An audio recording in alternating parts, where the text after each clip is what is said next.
Welcome to the Agile Wire. Brought to you by Wisconsin Agility. We want you to get agile and stay agile. Now here are your hosts, Jeff Bubolz and Chad Beier. All right, and we're recording. All right, welcome to the Agile Wire, where we help people get agile and stay agile. We have Jason Little joining us today.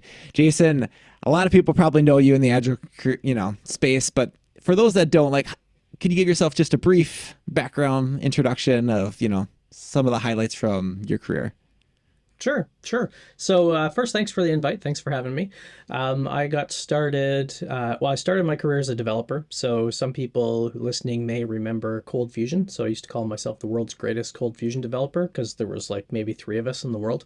But so came from that background in IT, and then I got involved in helping companies with Agile in the early 2000s. So actually, that's a great story from Ellen Gottsteiner. I was chatting with her once, and she said she remembers the very first, the big Agile conference that happens every year. She's like, yeah, it was 11 of us having breakfast. That was Agile 1 or whatever it was. So it was back in those days when it was, pre-smartphone and kind of hard to connect with people and find good information and stuff.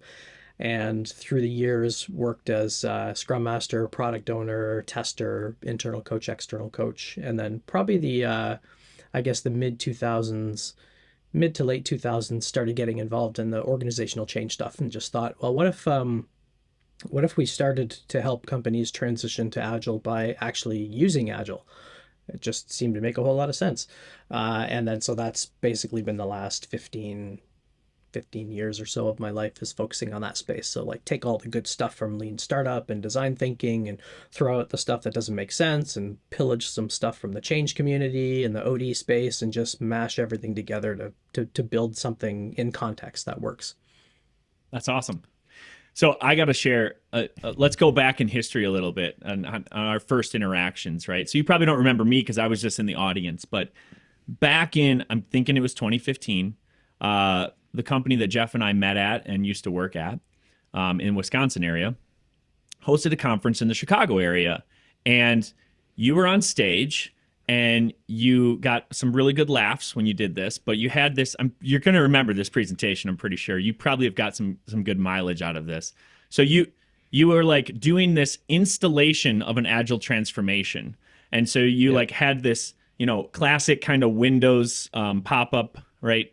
That had the progress bar going, and then it gets all the way to the end, and then it's transformation failed, backing out everything, right? And it killed. It killed on stage. If there's ever going to be an Agile stand-up comedy club, you would kill with that bit. It was really awesome. So anyway, I remember that. I've told that story to people. I've probably stolen some of the pieces of that over the years, but I don't know, because we're talking about change, maybe that was something, that was was that more than 10 years ago now? No, not 10, I guess, but we're getting there, right? Almost a decade ago that you probably did that. So you want to riff on that and give us your thoughts on maybe the connection of that presentation and how it's either changed or stayed the same in the last 8 to 10 years?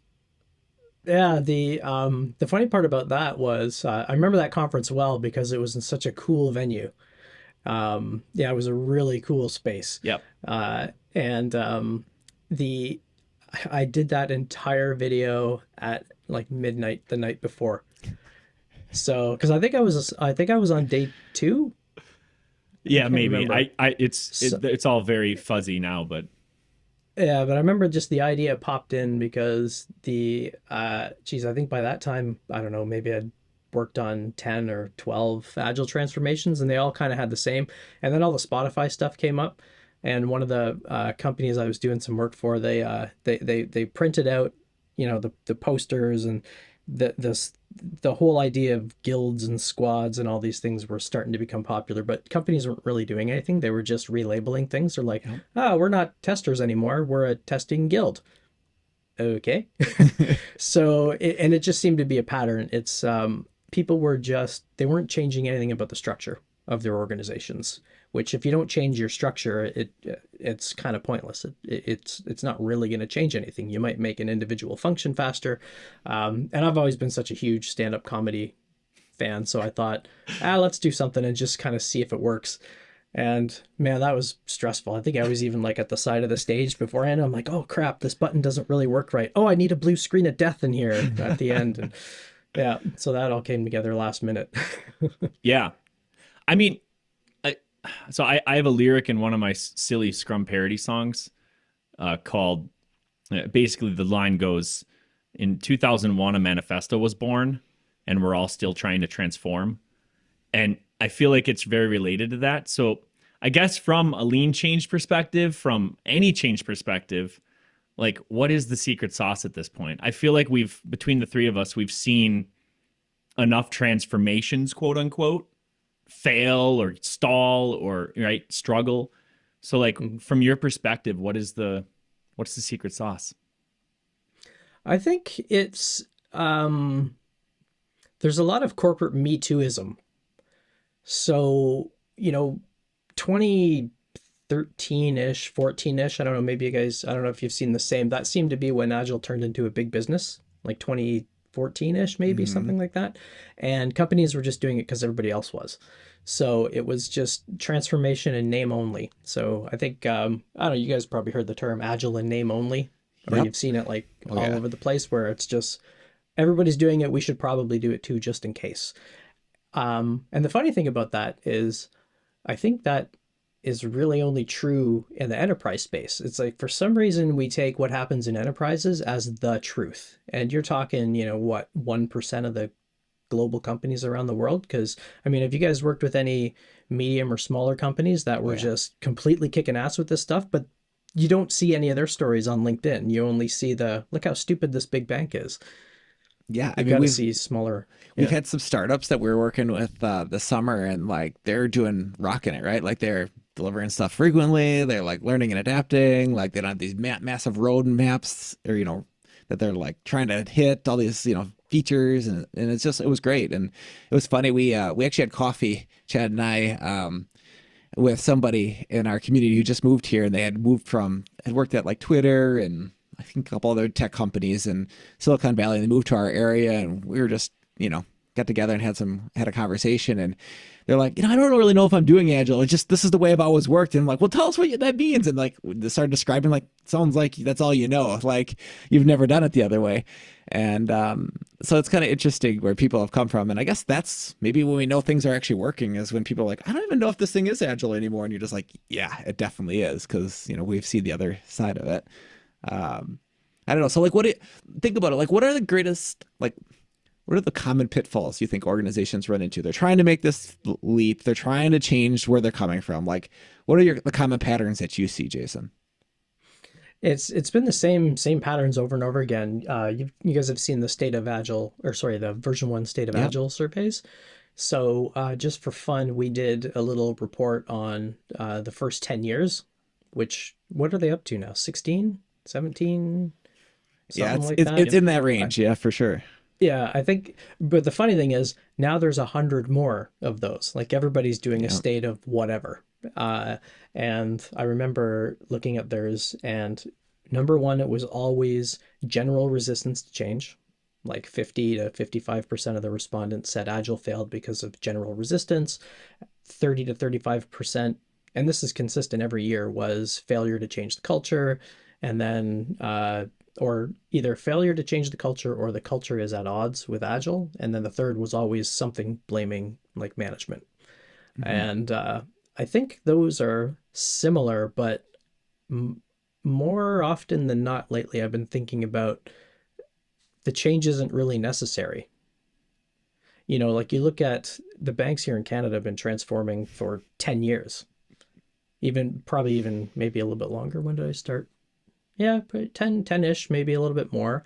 And every 12 to 18 months, it's just a different cycle. Like first 3 years for one of the banks was just trying to get people to run Agile projects. So that was their metric, was percentage of projects that have checked the Agile checkbox in our ERP system.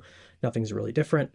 And then they bring in the next wave of consultants 12 to 18 months later. They go through the same thing. It gets a little bit better here and there. And there's some pockets that are really doing well. So it's funny to say on the outside, but I think they're having little successes with it over time.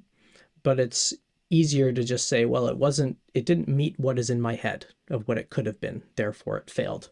Whereas for the company, I mean, look at the banks here. They're making tons of cash. Right? I think I just saw something in my newsfeed. TD has to pay 1.2 billion for something they were sued for. And I'm not on Twitter anymore, but my brain went to, and in other news, TD raises rates by 30 cents per customer. Yeah. And that, it's not like they're going to do a transformation to make sure they stay successful. They're just going to raise prices, or they're going to cut staff, like you've seen in all the big tech companies that are laying off, tens of thousands of people. And I think we forget that, a friend of mine, their whole Agile coaching team was let go in an insurance company because that's the first things to go, right? Yep. We're not going to meet the quarterly target. Anybody who's not providing direct value, and that's usually change people or Agile coaches, or so. I think we've slowly learned that business runs the way business has always run. And for some companies, Agile is just a way to do some things a little bit faster, and they're getting success in pockets, but big transformations, maybe not so much. Yeah. Yeah. I think when you say, like, Chad and I say this all the time when companies say, oh, like, do you really need to transform? Like, especially insurance companies. We tend to work with a lot of insurance companies and financial companies that I'm just like, are you sure you want to make this change? Because what we're talking about is major change. If we really want to do this right, that's going to like totally change your culture. That's going to be a different way of working. They're like, no, we'd like 10 to 20% increase in like productivity. It's like, I don't know how to do it at a 10 to 20% increase. Like it's kind of got to get to this level, and maybe they have too much money. Like we always say this, like too much money that they don't need to change like until they're disrupted by something major, inside of their industry. Yeah. Yeah, the banks have done a really good job here of snuggling up to all the fintechs. Like there's this is an old stat, but I think there was something like 180 fintech startups just in downtown Toronto a couple of years ago. And they partner with a lot of them. Like they'll work with them, they'll provide them space, like as an incubator. They do these digital factories, digital garages types of things. So they keep them close and they learn from them. And then they either buy them or they'll partner with them somehow or take some of their ideas somehow. But the system up here is called an oligopoly. So it's the small few control the ecosystem. So it's really you could say the big six, but really the big five. They just need to maintain the status quo. They don't need to transform or change. Same with the telecoms up here. They don't need to transform. They just need to maintain the status quo to keep that ecosystem intact. Because, anti-competitive laws, the telecoms here can't really out-compete each other because they just can't. They're not allowed to price undercut and do all these types of things.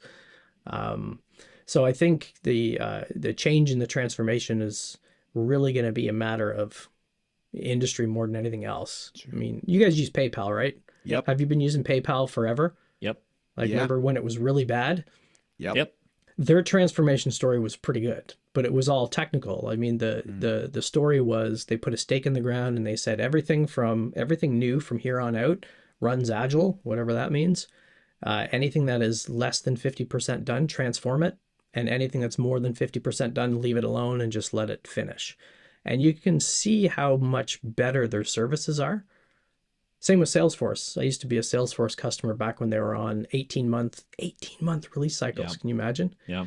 And then they went to quarterly and they got, what was it? X-Force? Oh, no, wait, that's Deadpool. They had some Force conference, right? Yep. Where they were doing all these plugins and add-ons. And I was a customer through that whole thing. So you got to see the benefit. But the banks, I mean, I still get an email from my bank saying, did you know you can check your balance online? I'm like, I could do that in 1995 with a floppy disk, So it's in the eye of the beholder is the short way of saying it, I guess. Yeah. All right. I got a place to take the conversation here. So, and we'll try to shift from the Agile word and Agile transformation and just talk about change in general. So when did your book come out? Like Lean Change Management. How long has it been out now? It's 2012 was the Lean Pub version. okay. So chapter by chapter, and then 2014 the rewrite. Great. So we're about a decade into the future. Yeah. So Jeff's going to laugh maybe at this part. So we obviously run and attend many Agile meetups in the area, but I also have found it's sort of fun. This was maybe pre-pandemic, but I would go to these change management meetups in our area. And I kind of got a reputation for coming in and kind of like ruffling everyone's feathers. And I would sort of say like, I don't think the change management profession should even be a profession. And then like everybody in there who like, you know, their livelihood is based on change management job titles is like, who is this crazy guy in the beard, like coming to our meetup and, you know, making us have these questions. So I do think, right, the word management, change management implies controlling the change in my mind. And whenever I've seen big change management efforts, it's like this predetermined, like we're trying to take people a certain way. So what are your thoughts on that? Like, is there a better word now, or was there than the phrase change management, like change control, controlling the change? In traditional change management, I see some of them saying change enablement. But I see that with Agile COEs too. Sure. We're not an Agile COE, we're Agile enablement. And they just change the word, but they don't actually change anything about the approach. It's like the Spotify thing, right? Yep. I always use change facilitation. Yep. You know, like we don't lead change and we don't manage the change. We're white space workers is the language I like to use. Like we fill in the cracks and we help build bridges between groups and people and departments, and we help them make sense of their context, and then we help them move forward. And sometimes we might have to take on a coaching stance or a training stance or a mentor stance or even a consultant stance. You're not going to go into a big company as a coach and go, tell me how you feel about that. Like they're going to be like, get the out, right? So You have to choose the appropriate stance. And I had almost the exact same situation you described. I went to Melbourne, and there was an Agile meetup on the Monday and a change management meetup on the next night. And they were both in the same, like right beside each other in the buildings. So I kind of had each foot in both camps. Does that make sense? For a while. So I'm like, well, let's get all the change people to come to the Agile meetup, and let's get all the change people. And it was exactly what you described. They're like, you Agile people, all you do is come in and kick up blah, blah, blah. And then, you change people, you just don't get it. And then at the end of those meetups, it was, we both want the same things. We just express ourselves differently. Like the change people are used to being order takers. Jerry Weinberg calls it dropping change through the hole in the floor. So the leaders, they read an article on Forbes and they go, go get me one of those. And they drop it into the change people, and the change people go, okay. And then they go fill the order, right?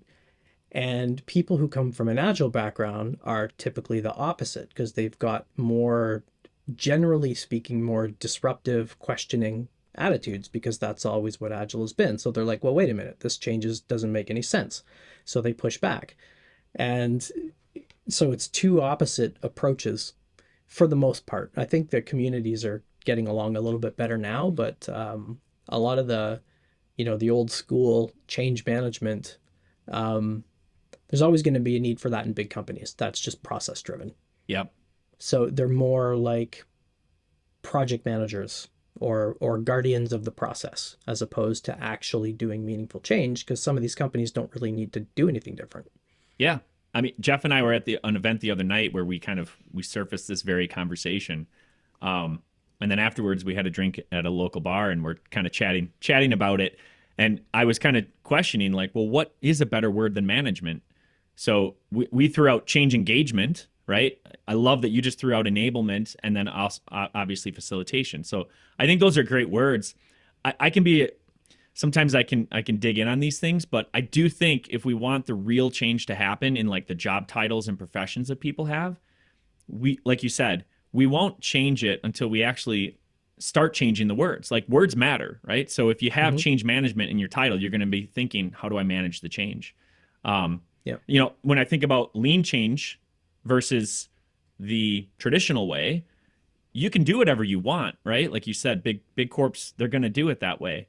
It's going to, in my opinion, it's going to take them longer to make it happen, and maybe it never will happen, and it'll probably cost more because there's more time. Whereas lean change, you're going to make micro changes, you're going to make a big impact as you go, and it's going to be efficient, effective as it possibly can, right? So, I mean, I don't know. To me, it's a no-brainer, but I agree there's probably some corps that will just continue on the path of like, yeah, we're just gonna manage the message and try to push it out. Yeah, it's a matter of how much certainty their stakeholders need. And some need more than others because change, obviously, it's so contextual. Like project-based change versus transformational change are kind of the two biggies. But the one company, I think I can mention their name, but I won't just in case because I can't remember. They had very long change cycles. So, they wanted to call it change agility. So they wanted to implement change agility. So they called me up and blah, blah, blah. We did some things. And the way they do change is they do like 6 months of like pre-planning, which is the thinkers dream everything up. And then they have like a big process where they throw it over the fence. And then they get 6 months to implement it. And this is a Fortune 50 company. So they're not, they're doing pretty good. Yeah. And my whole shtick in that whole thing was really pushing them hard on why do you want to do change differently? You guys crush the market. Why does it matter? And change in that organization is the people were all great, super smart. We did some pretty fun things there. The challenge they ran into was it's impossible to co-create when you have 6 months to decide all the things you want to do in advance. And there's reasons why they have to do that. So really you're just stuck with implementing, lean change or change agility in the execution phase, which a lot of traditional change managers, that's what they see. They're like, they see it as an execution model. I'm like, well, how do you know you're doing the right change in the first place? Well, because, the order came into the kitchen that said, go do this. Yeah. And we're stuck. We don't have a seat at the table. We can't kick back. I'm like, sure you can. You just don't feel safe to do it for a variety of reasons. So how do you do that? And I pushed them super hard on, I still don't understand why you want to do this. There's no real reason from senior leadership, and we were pretty high up in the organization about why you want to change a different way. We did some really awesome pilots where they were just blown away by the real-timeness. And I think that's the pain they wanted to solve, is they saw like change management as a bunch of mosquitoes that were just bugging the crap out of them all the time with, here's the 34-page onboarding deck. So we did a couple of pilots where we did a A/B comparison. So we would do, here's the old world. You're going to get this 34-page whatever. New world, it's a canvas and a half-hour conversation. And every week it's a, 30-minute stand-up. Sorry, I guess I'll get my Agile badges taken away for it being 30 minutes. And we update Miro in real time. And they're like, what, that's it? Yeah. Because normally they'd go away for 2 weeks and they would redo the deck, and then they would circulate the deck and make sure they got all the feedback right. And then they schedule a meeting 2 weeks later and they go, yep, we have it. Okay, great. We can now execute. And they lose a month to 6 weeks every time. And now they're doing it in real time. So the execution part they really liked. And nobody in that company liked the change process they were using. They all hated it except for the people who were certified in the other method they were using. They would say things like, our method always works. They just won't let us use it because they don't like it. It's too much stuff.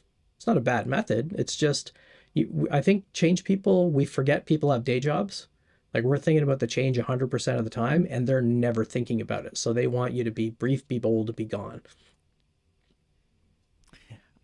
I just want to highlight something I think tactically that you talked about. So you talked about the power of visualization in a conversation instead of like a document that's maybe well refined, a lot of analysis done on it, and the speed in which you can adjust things there, right? Like, so it's not just change. Like Chad and I use that all the time in our consulting from anything agile, like we're struggling on where we go with this major product, and it's like bring a canvas, bring a conversation, start like talking about it, and with facilitation and a limited period of time, like it's amazing what you can come up with. And I think that's huge, right? So I just love that, the core essence of what we've been talking about here when thinking about change is like focusing on a feedback mindset versus an analysis mindset. I mean, everything that you talk about all the time kind of goes to that. I think that's everything agile. It's really about that feedback and how do you accelerate that. So I think that's maybe a nudge out there, isn't it, to everybody? Like, think about how you can do a little less analysis and do a little bit more feedback and a little bit more learning. And know when to wait. Yeah. Like a month into this engagement, the company did a reorg that was basically in direct conflict with the objective that the change team was given to help this other team with. But the change team still had to push. Well, we've got to put in our status reports. We got to show that we're doing stuff, and we get pushed into this kind of this management mode. And we actually paused for a month. So it took some finagling, but a friend of mine who I worked with once, this little dirt road, we were doing a retrospective with a bunch of managers, and we felt like people were exhausted and they were so sick of this agile stuff. And he wrote on the whiteboard, "What are you tolerating?" I'm like, what an awesome question to ask in a retro. Yeah. And we were hoping they would say, "We're tolerating you." And we just had a great conversation about they were tired. So we just waited for a bit to do other things and reaffirm that we were there to help. So with this company, when they did the reorg, it took some finagling, but we waited. Being the outsider, it was easy for me to say, it doesn't sound like this is a good time to keep going with this for these reasons. And it doesn't seem like people want to say it out loud. Am I off the mark or what? And then finally somebody went, yeah, we don't even know if we should keep going down that road. So let's just wait and we'll come back to you in a month. And we just paused the whole thing.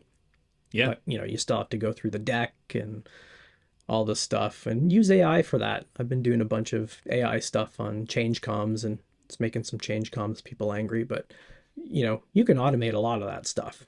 So focus on the interactions and the stuff that matters, which is helping people get unstuck. Yeah.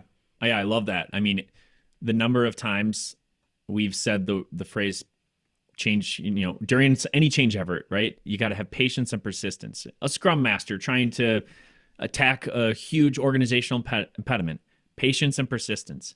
And I think what you're describing is like there's a time component to both of those. Like sometimes patience means I have to like take a pause during a workday. Sometimes patience means we got to take a week to month pause, right? Like, but persistent, you're still going to come back to it, right? I mean, maybe you abandon some things completely, depending on the client situation, but for the most part, yeah, like it's hard work being a change agent. Like a lot, if you're not internally driven by it, it's tough, right? Patience and persistence. You almost need you need coaches for the coaches or coaches for the change agents to like keep them sane, like it's always nice to have a sounding board, because it's tough. It's like change is hard, right?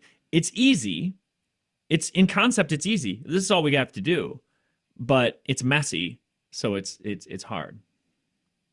Yeah. You guys know Michael Spade, right? Yeah. Yep. Yeah. I was in a coaching circle with him, I don't know, mid 2000s or so.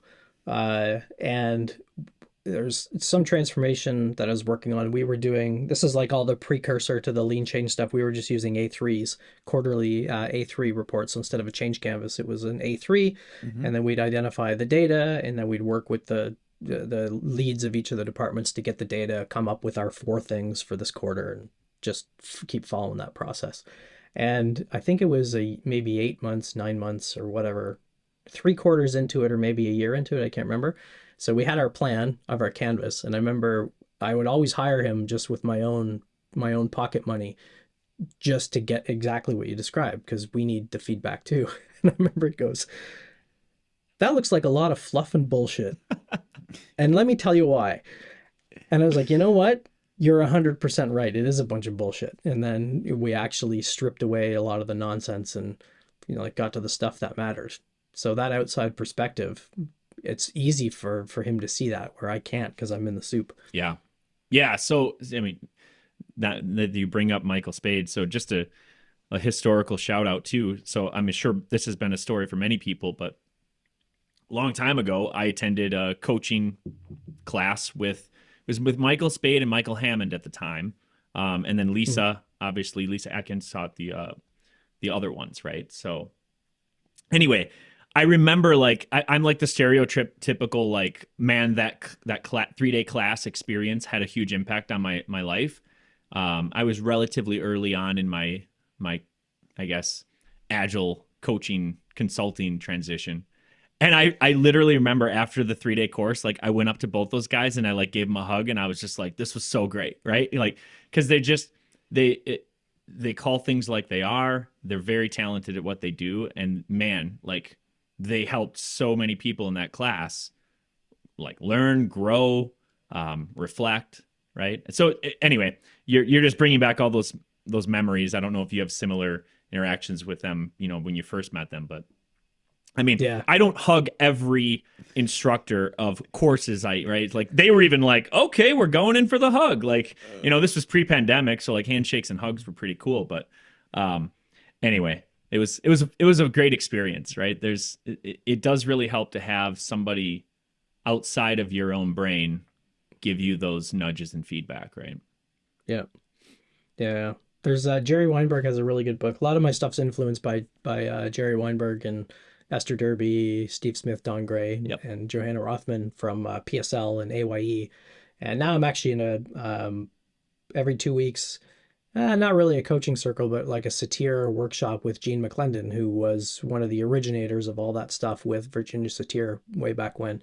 Awesome.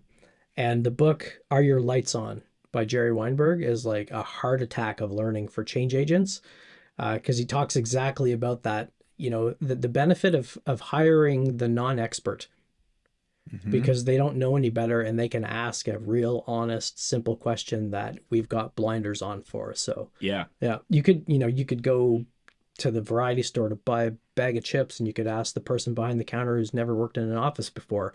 They would give you such an insightful answer because they don't know the context at all. It's funny how like I get this pushback sometimes in organizations when they're like, well, how can a Scrum Master really like work in our industry if they don't understand our tech or our business or whatever else? They really do struggle sometimes when you talk to certain leaders. Like, if you're not the subject matter expert, how do you provide help and guidance for a team? And it's like, I don't know, maybe not everyone's experienced the power of coaching, like peer coaching, where someone can come in, ask you those powerful questions, really make you reflect and, self-discover different answers. Because it's one thing to know an answer. It's another thing to be able to apply it and really, truly believe it, Yeah. I remember once our coaching team got fired because they didn't have Scrum Master titles in the organization, and a new CTO or somebody came in, and we had these Scrum Master meetup posters because we just had informal Scrum Masters on the team. They would usually rotate it every 2 weeks. Like the tester would be it this week and whatever. Yeah. And I remember she came in and what's a Scrum Master thing? Sees the poster, looks at the org chart, looks back. Wait a minute. There's no Scrum Masters here. Get out.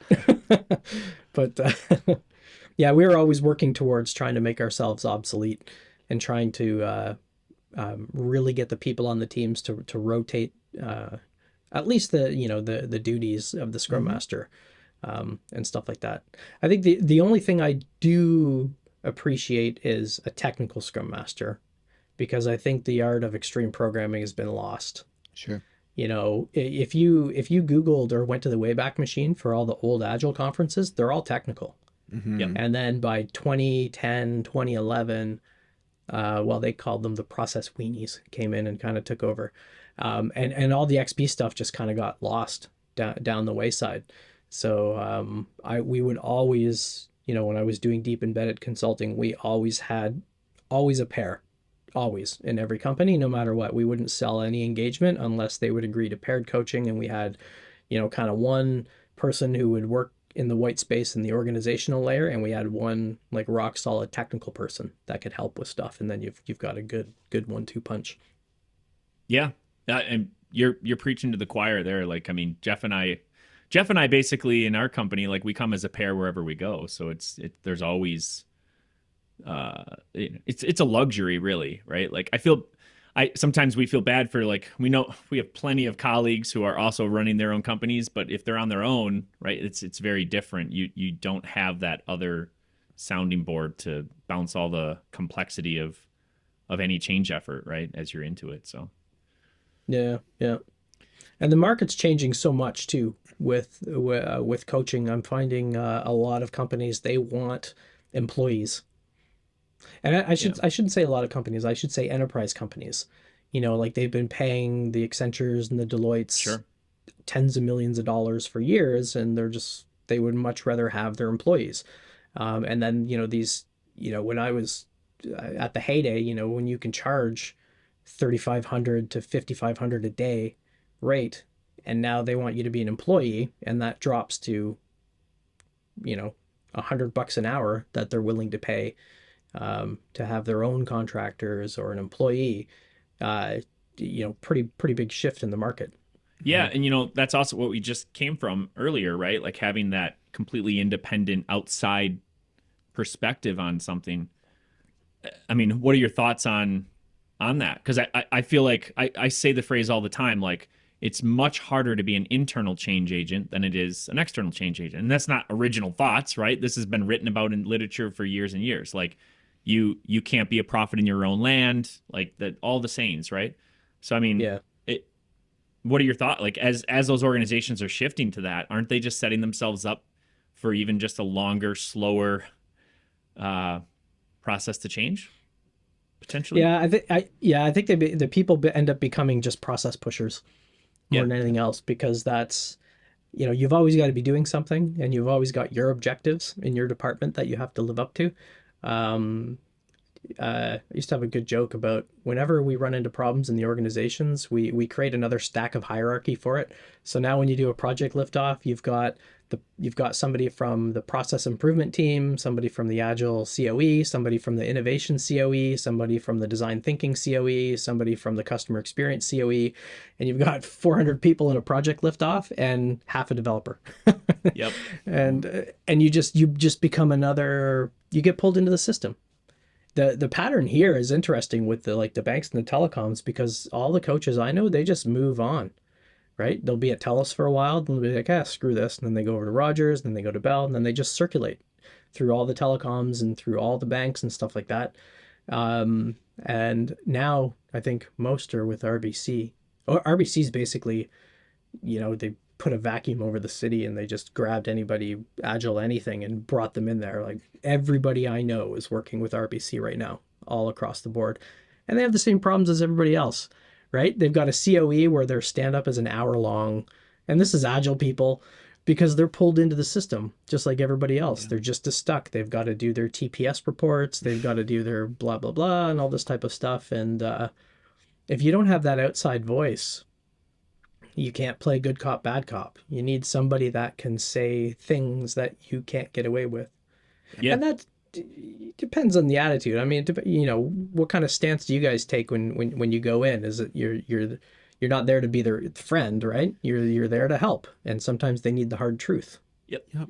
But like in everything, like, you have to be respectful, and you have to be professional in the way that you do it. Like if you come in very abrasively like that, it's not going to be received well, and you're not going to do anything for the change.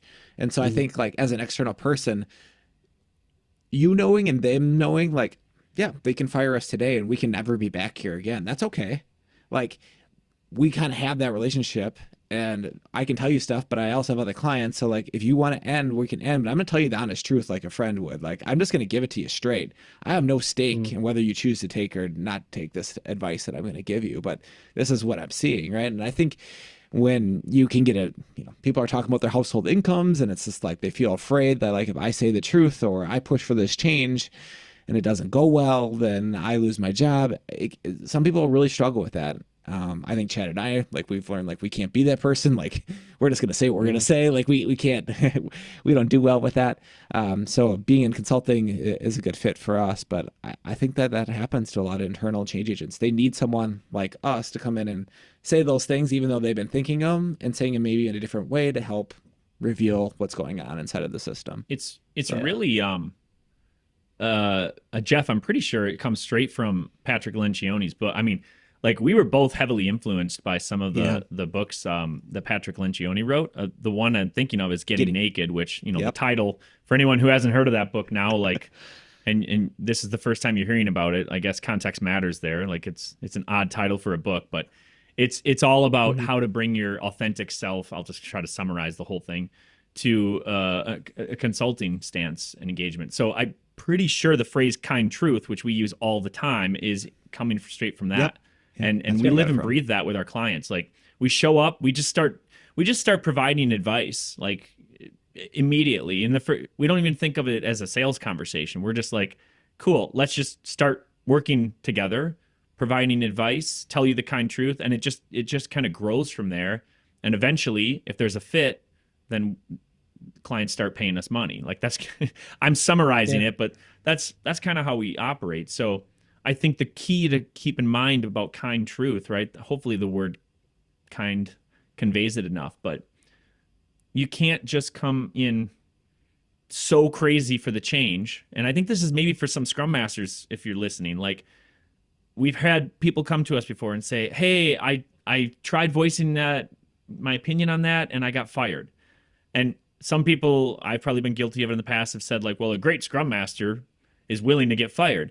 Well, I don't know. I don't know if that's actually true. I think you can approach change from a respectful and professional stance, but also be kind truth, patient, persistent, empathetic, right? Like, and that's what, I don't know, that's like what the struggle is for being a change agent. Like, it's not easy. It's like a balancing act all the time of like a little bit of pressure and then, okay, let's see what happens. And then a little bit more pressure. So I don't know. What do you think, Jason? Yeah. One of the companies, they did a split test. One of the enterprise companies up here did a split test with two consulting groups. One was ours, and one was another gigantic firm. And our stance was exactly what you described. It's a balance of push and pull. So no one to push, no one to pull back. And we were all influenced by Getting Naked. So take the bullet for the client, tell the kind truth, right? Yep. And the funny thing is what you described about going in and just working and not worrying about the thing, the contract or selling yourselves. They said you're the only people who came in and didn't just start talking about yourselves, which they appreciated. Yep. But this company, they did a split test, and the other company, big companies have this problem, right? Oh, great, we got a 6-month contract for 10 people. We don't have anybody on the bench. And they just go out on the street and they're like, hey, they ring the bell. Anybody need a job? So, and it's a horrible way to say it, but they just don't get the right experienced people. Yep. So they had a situation where a team was struggling with something, and the only thing the Scrum Master kept coming back with was, I won't let you do it that way because that's not Agile. That's not how Scrum works. You can't do that. Mm-hmm. And this company they didn't appreciate that. So they were gone in a week. They canceled the contract and gave the rest of it to us. Because we just came in with a different, we're here to help and help you solve problems. We know we're there to help you solve problems. Nobody wants to implement Agile. Something ain't right. They don't know exactly what it is. They're hoping they can find out, and they're hoping you can help them figure it out and then maybe solve some things. That's what they want. They want problem solvers. They don't want Agile coaches. They don't want Scrum Masters. And I think it's hard. It's hard unless you've been, a leader in a company. If you've been a VP in a company, and I don't mean, I'm the VP of a one-person consulting company, right? If you haven't run your own company and you haven't had to worry about employees and market fit and all that stuff, it's very difficult to empathize with what these folks want. There's just something that ain't right, and they can't figure it out. They don't want to go Agile. They don't want to do all this stuff, and you have to have enough experience, I think, to know what they want. Yeah. We say that stuff all the time, right? Like that order mentality, you can try to fake it when you don't have it, but like, man, nothing replaces it until when you have it. So I don't know, it's just that's a life skill or a life experience that if you have it, it's an amazing thing. It changes you forever. and it really can help you in a lot of things. But I know you asked me before, Jason, like what stances do we put in, and we kind of gave you some examples of some coaching stances and advising stances and teaching stances. But like, what stances do you take in your engagements with clients as like an external change agent? I usually default to, if I had to pick one, it would be coach. I would guess, but not coach in the classical sense. I would say it would be a mix of coach, mentor, advisor. Okay. But it's always just a conversational stance, to overly simplify. Usually, why this change, why now, is what kicks off everything. Yeah. So you've reached out to me for a reason. So why do you want to do this thing? And why now? Why not a year ago? Why not a year from now? So then that really usually gets them into the market conditions or whatever is the trigger that's causing them to want to do something differently. And then usually very quickly find out if I'm the right person, or if I've got to refer them somewhere else, or if we get started. And then, I mean, there's so many branches to the mind map, right? One big insurance company, I pushed them really hard in that conversation because it just felt like they weren't even remotely ready, right? They were just talking about, how do we create a process model for this team to do this? And I pushed them really, really hard on that with, how many times have you done this over the last 2 decades? How many times have you created a new project management method or a new process, or you did this, and how did it work out? Which I guess they felt was kind of a tacky. So they did, and I was like, great, because this is an environment that I would be able to help in. If you just want to improve process, go for it. Like, hire a PMI process person. They're awesome at that. There's no shame in it. We seem to shame them in the Agile community. You can't just do this. Maybe that's the best some companies will do. And why would you care? Go somewhere else where it's funner. Yeah. Right? Where you're going to have a better time, and you're going to work on some cool projects, and yeah. Do you find, like, when you ask that question, why change now, like you come back to that in engagements, like especially when, like, I can imagine when there's a dilemma or a very tough conversation you have to have about, do we go this direction or that direction? Like, that could be really useful. Yeah, there's that anchor is always there. So usually that conversation makes its way onto a canvas at some point, and it just gets stuffed in a drawer. And then at X cadence, maybe that's a month, maybe that's 3 months, whenever it makes sense, bring it back out. Here's what we thought ahead of time. What do we think now? Videos work really well. I was in somewhere, Illinois, where the hell was it? I can't remember. Somewhere in the Midwest, and a big logistics company, and we actually had them do videos. So we had like 60 managers in the room, and we did some cool like lean coffee sessions and aggregated lean coffees, and we tried to whittle it down to what was the number one thing that they wanted to work on. And then I did a remember the future kind of exercise, and I said, so if you're at the water cooler 3 months from now talking about whatever it is that we did, just act it out. 2 minutes, act it out, we'll videotape it, and then a month from now I want all y'all to sit in there and just watch those videos and go, are we headed towards that future? Why or why not? And if you can just keep doing that, because it's all about problem solving, right? That's feedback driven. You'll figure it out. You'll be able to solve anything, but don't worry about, we want to increase customer engagement from X to Y, because you will. You'll just game the metrics. So make it conversational based, and,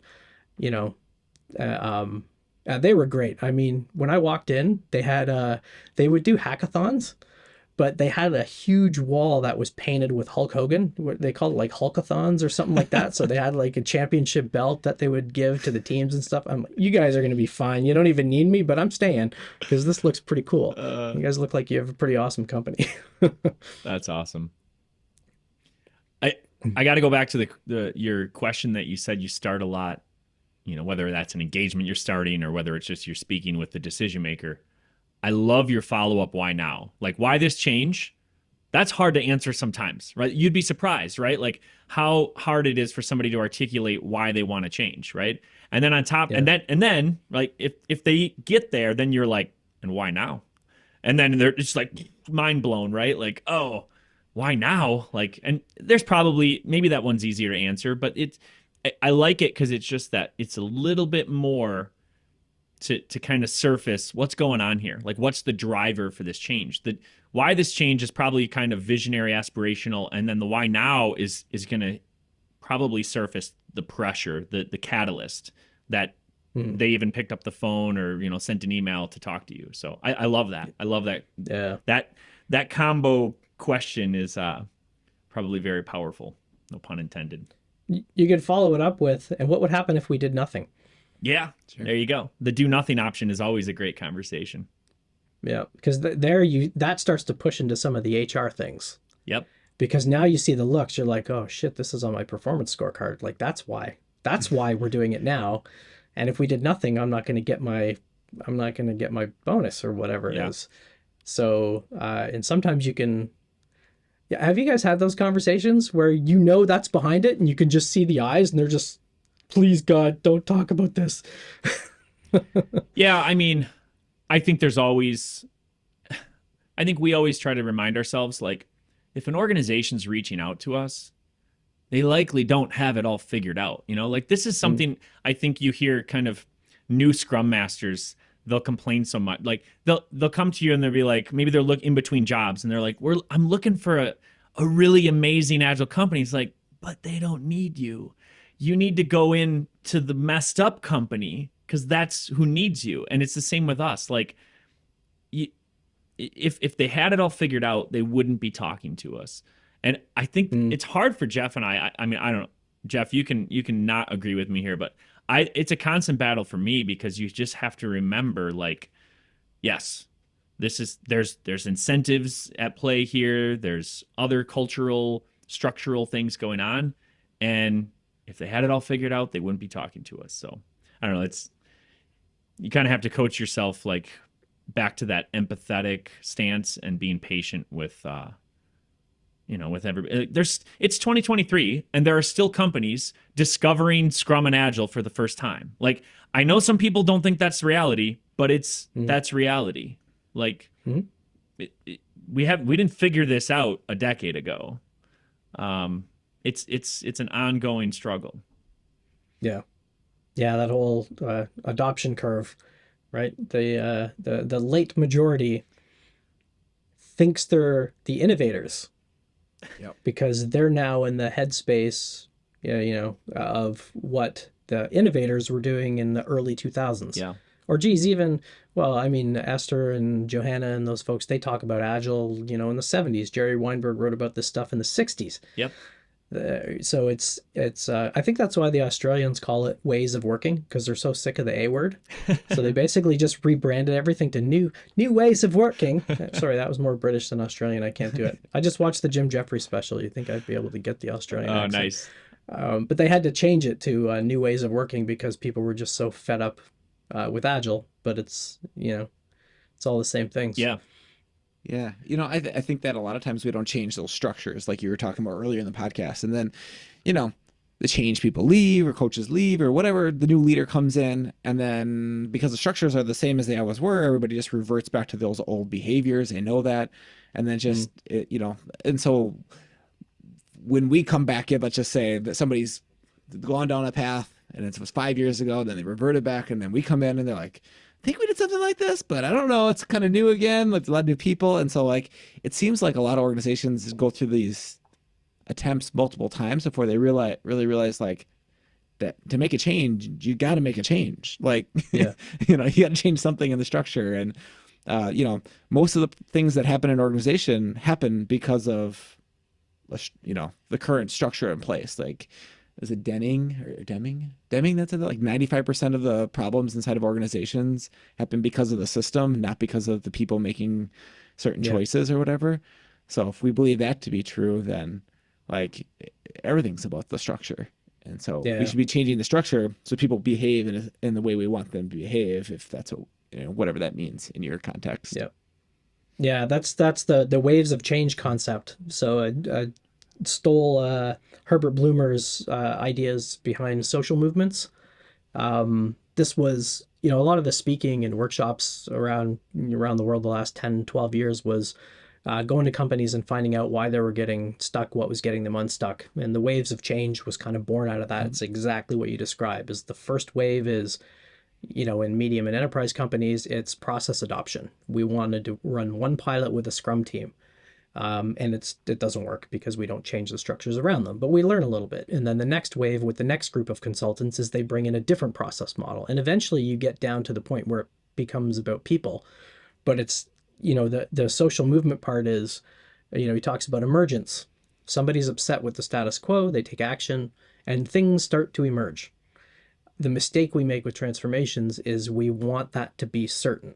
So we create a scorecard, we create the metrics, we create the comms plan, we create all this static stuff that we can't possibly know, and we hold people to account to those unknowable unknowns. And then we get to coalescence, which is, seems like things are getting off the rails. We should probably get a little more organized. And then you can take that too far into bureaucratization, where you apply the old cultural values to the new culture that you want to see, and you end up in decline. So that's the wave, right? So, we start to run some pilots. It's not as successful as we want. It's because we've got a coach who's running things, and we need to get an iron fist ruler in there to create the defined process and push it on people and check the check boxes for training, which is our old values. And then we co-opt into, we're just doing the same things that we've always done. And then we get super frustrated and we go, well, screw those guys, they're out. Get the next consulting people in here, or get rid of the VP of Agile, get somebody new, and you go up the wave again. Starts to emerge, gets into coalescence. So in those waves, it's perpetual, just goes on forever. That's how companies work. Yep. All right. Well, with that, maybe dark summary. I want to shift to something fun maybe as we wrap up here. So you got some guitars in your background. For people watching on video, you've seen them the whole episode. Anyone listening, there's guitars on Jason's wall. I have a guitar over to my right here. I've been on a tear to become like the Weird Al Yankovic of the Scrum and Agile parody song community. And all thanks to Jeff, because he just pushes me outside my comfort zone. And he's like, you got to start posting those things on YouTube. So here I am. I'm doing it now. But, you mentioned the Jim Jeffries comedy special. I think that was on Netflix, right? His new one just came out a few weeks ago. I actually just watched it too. But like, I've always had this vision, right? The word agile has become ubiquitous enough around the world now where I feel like someday there's enough people who would find humor in all the things that happen during an agile quote unquote transformation, right? Agile consulting, like there's just so much humor. I mean, when I think back to all of the teams that I've interacted with in doing this for over a decade, it's like, my goodness, there's just so much humor. So I've told Jeff this before, right? Like a vision for like a Netflix special, similar to like Silicon Valley, that humor, but like, it's like agile something, right? Like thoughts? Like, would you watch that on Netflix? Oh, for sure. Yeah.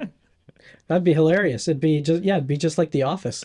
Yeah, exactly. Yep. So anyway, I know we're all still in like a niche community. Like if I talk to people, at my kids' school and they're like, what do you do? And I say the word agile, they're like, what's that? Like, so I totally understand that it's not that mainstream, but there's so many people around the world doing something with Scrum or Kanban or Agile that I think there's a huge opportunity. But that's a long-winded way to say, also, what are you doing with your guitars? Like, so are you in a band or do you just play or? A little of both. I should have put this beauty up. This was the latest acquisition. Ooh. Wow. Oh, that's gorgeous.